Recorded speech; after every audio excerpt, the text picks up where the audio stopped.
the glory of Lord Rama. In his presence you become. Funny that we tend to remember more the stories of how and who was killed by the incarnations of God than the story of his love and compassion for humanity, which is his real glory. Contrary to popular belief, God's primary reason to assume a form on earth is not to kill baddies.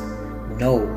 Lord Krishna declares in the Bhagavad Gita, Paritranaya sadhunam vinashaya cha dushkritam dharma samstapanarthaya sambhavami yuge yuge. God incarnates in human form to bless and grace his devotees with his form and presence is the primary reason for his incarnation, as mentioned by Lord Krishna. And while living a human life on earth, those almost invincible baddies with their big egos see the incarnation as a mere human and challenge God. And we all know what happens next.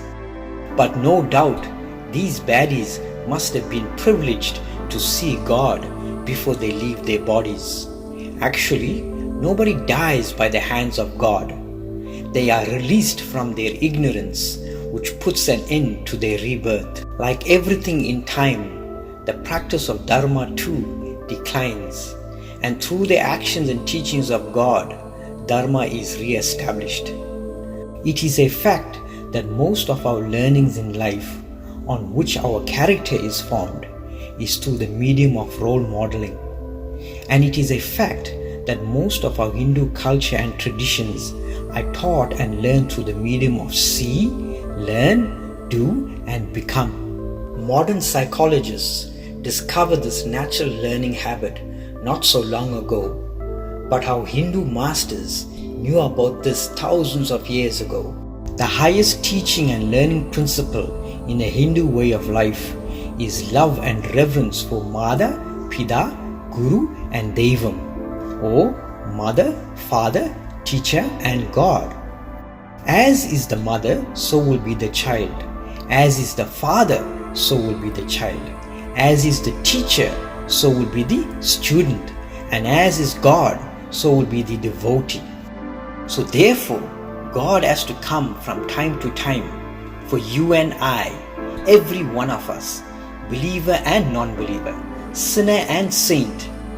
The real life stories of God in a human form, living a human life of the highest values, is the gold that enamels all of our learnings from our mother, father, and teacher. God is the authority and the source of all teachings and learnings. Lord Rama, an incarnation of Lord Vishnu, born in the lineage of Lord Surya, whom in his presence softens the heart and illumines the mind. The meaning of Rama is Sarveshu Ramate iti Ramaha. That which revels in every one of us is Rama.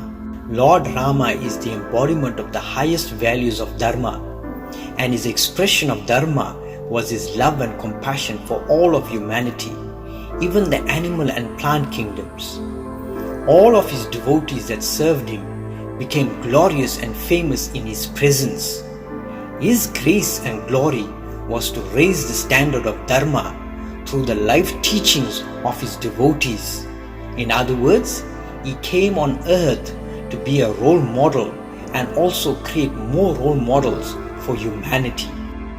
Many people question some of Lord Rama's actions only because they superimpose the ever-changing and declining laws of man on God, when we are supposed to maintain the laws of God on man. Sage Valmiki and Saint Tulsidasa's Ramayanas are one of the most beautiful scriptures that paint a vivid picture of the glories of Lord Rama. It is a pictorial portrayal of the highest reality for the young and the old. Please take some time out from everything that's happening and revel in Rama. His name is His grace, our protection, and His blessings. Thank you. God bless and stay safe. Rama Varanane